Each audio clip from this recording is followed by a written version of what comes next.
I'm not one who really likes to trash talk beauty products or brands in my videos. I think that something that doesn't work well for me could still work really well for somebody else. We all have different skin types, tones, and preferences. However, lately I've been trying a lot of products that have been letting me down or have just been straight up annoying. So today I'm going to be sharing beauty products that disappointed me. I want you to know why, just in case they were on your radar. But first, if you're new here, hi, my name is Miranda. Welcome to my channel where we talk all things budget beauty. If that sounds interesting to you, then become the newest member of the Slashed Squad by hitting subscribe and the bell icon. Let's get into it with this first product that actually sparked the idea for this video. This is the Physicians Formula, the Gold Vault 24 Karat Collagen Face Palette. Now, y'all know I love Physicians Formula. They are one of my favorite drugstore brands, but this was just not it for me. Before I even tried the product, the boxy, bulky packaging was already sort of annoying, and this is something that Physicians does with sort of these makeup sets, and in this case, it came with a mascara, so the packaging had to be thick enough to hold that in the palette. I personally don't care if my mascara can lay inside my palette. I would rather it just be separate and have something a little bit easier to store. But aside from packaging, this product itself was just so annoying to use that I don't want to use it again. Obviously, we have a very gold, bronzy, and shimmery theme here.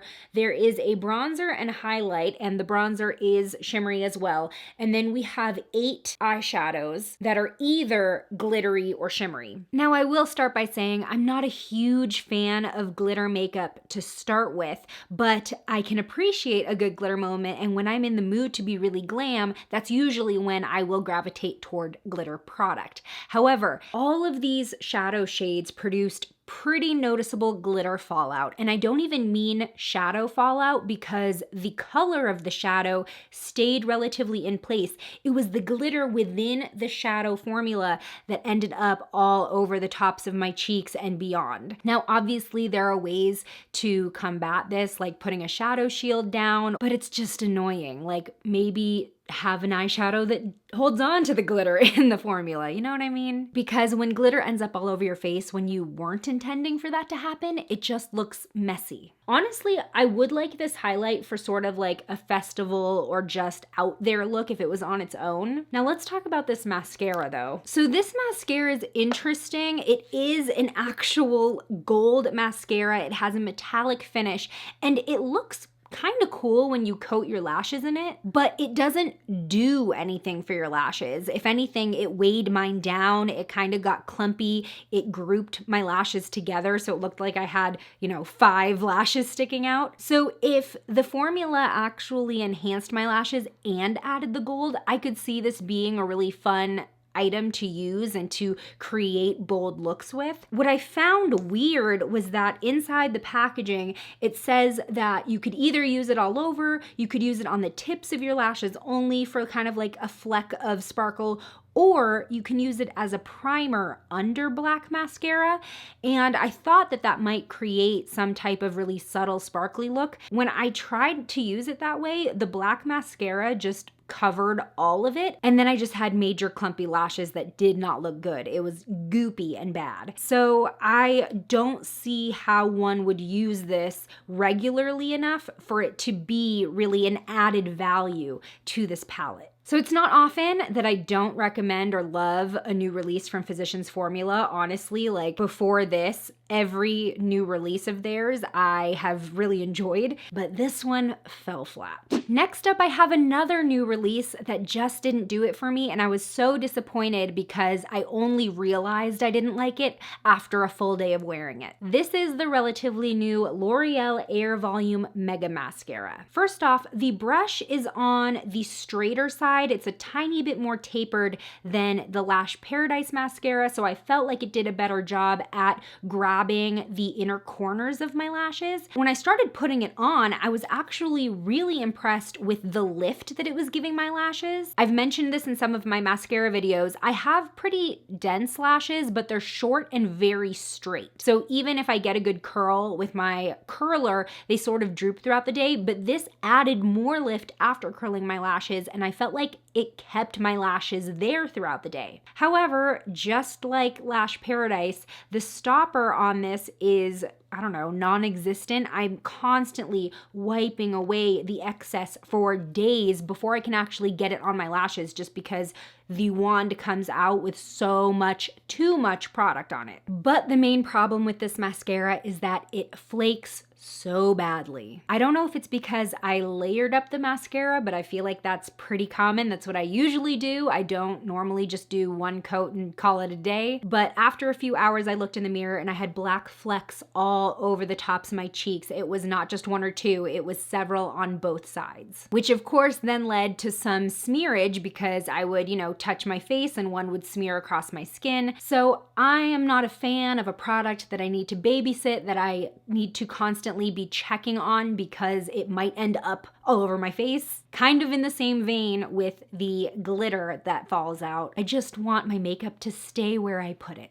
Moving on, we have a hair product that literally hurts me to use. And I know I haven't really talked about hair products recently on my channel, so if you do want me to talk about like my favorite hair care products and routine, let me know in the comments. But this product will definitely not be in that video. This is the Garnier Fructis Invisible Dry Shampoo, the Refresh and Volumize Melantini scent. It's made with rice starch and no silicones, which I found interesting. I felt like that would really help my hair stay light as I use this throughout the week. And I will give credit where credit is due. When I use this, I do see my hair looking fresher. It feels fresher and less oily while still maintaining a nice glossy shine. However, this stings my throat so badly when I use it. And I'm not even just saying like in a closed door room. I've tried to use it in bigger rooms, well ventilated areas. And upon my first inhale, even if I'm trying to stay away from it, just being in the cloud of this product hurts my throat. It burns. I don't know what it is about it. I'm not sure if it has to do with the scent, but not only that, it lingers wherever you put it, even in these large, well-ventilated rooms. So I don't know if it's a personal reaction. I am very, very curious if you've used this and experienced that too, but I've stopped using it because I just don't feel like it's worth it. So like I said, it works, and maybe if you're not as sensitive to scents, although I don't think I really am, it could work for you. But if you are very, very sensitive, or maybe if you're asthmatic, because I'm asthmatic, this might be something you want to stay away from. Such a shame, because I typically really like Garnier products. I love their conditioners, their leave-ins, their styling products, but this one, it ain't it for me.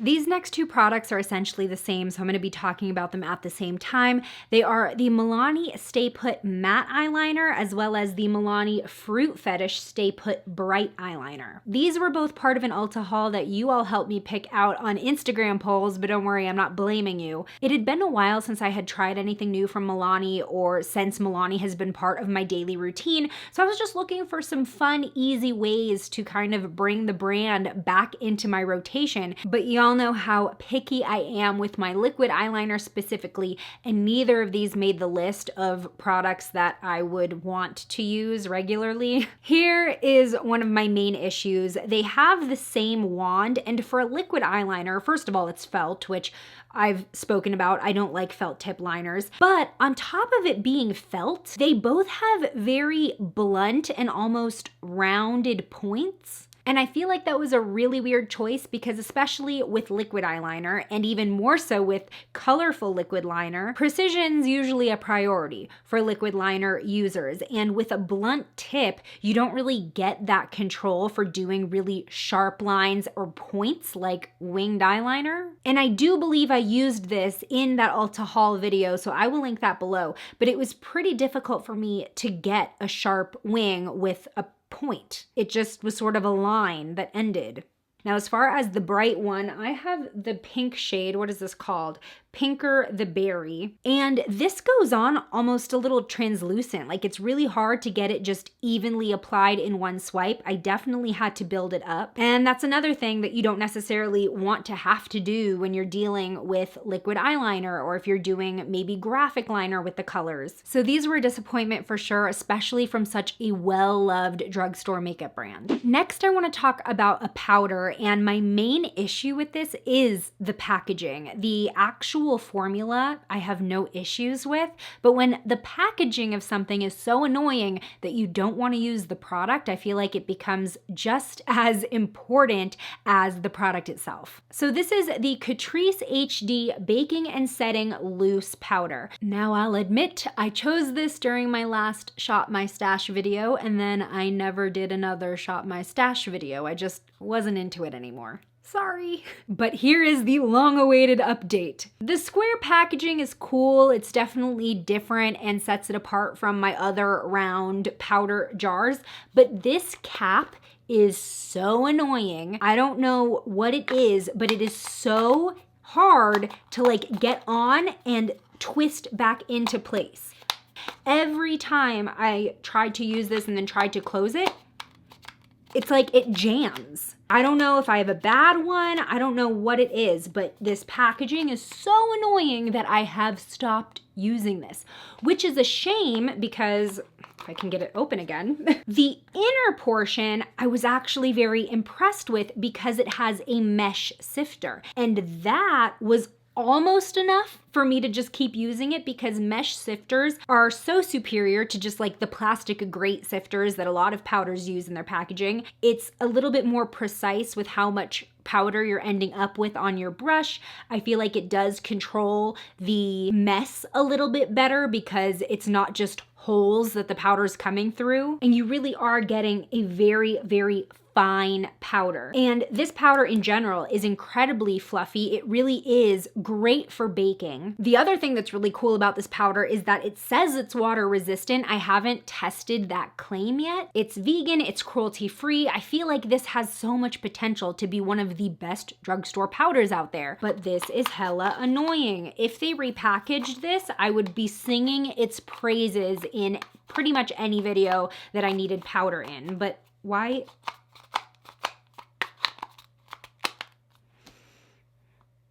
Am I just being annoying, or is this actually extra? Let me know, have you stopped using a product that in general you may have liked, but you just couldn't deal with the packaging? Tell me in the comments what it was so I can avoid it. The final beauty product that disappointed me recently is actually from a relatively higher end brand, and it's really well reviewed on their website. This is the Shiseido Urban Environment UV Protection Cream. It is a sunscreen moisturizer for face and body. SPF 40. Shiseido is a higher end Japanese skincare brand, and I think this had like 4.5 stars on their website. But the main problem with this is that even on days where I just want to wear a sunscreen moisturizer and I'm not gonna put on any other makeup, this leaves such a strong white cast on my skin that I don't feel comfortable going out barefaced just with this on. It's weird because the product description says that it's supposed to be super lightweight. You're not supposed to be able to tell that it's there. And that is just not my experience with this product. Like, yeah, it's on the thinner side and it spreads over the skin easily, maybe more easier than another sunscreen. But one, it is pretty heavily fragranced, better than like your typical sunscreen scent, but like there's a smell there. But look at that. You can even see it on the back of my hand. It really, really does leave a noticeable cast. And this is a $35 product. So not only are you paying $35 for 1.9 ounces, but it doesn't look great on the skin. I'll admit it does dry down to a really like nice silky finish. It's not super dewy. You do get a little bit of radiance, but you're gonna look gray and radiant. There are way more affordable moisturizers with SPF that look better barefaced and under makeup. I want to know, have you tried any beauty products that disappointed you recently? Tell me what they were in the comments below. Today's shout out goes to Raquel. Thanks for being a member of the Slashed Squad. And join me over in this video next where I share the new Makeup Revolution and Nightmare Before Christmas makeup collab. It's pretty cool. I'll see you over there. Bye!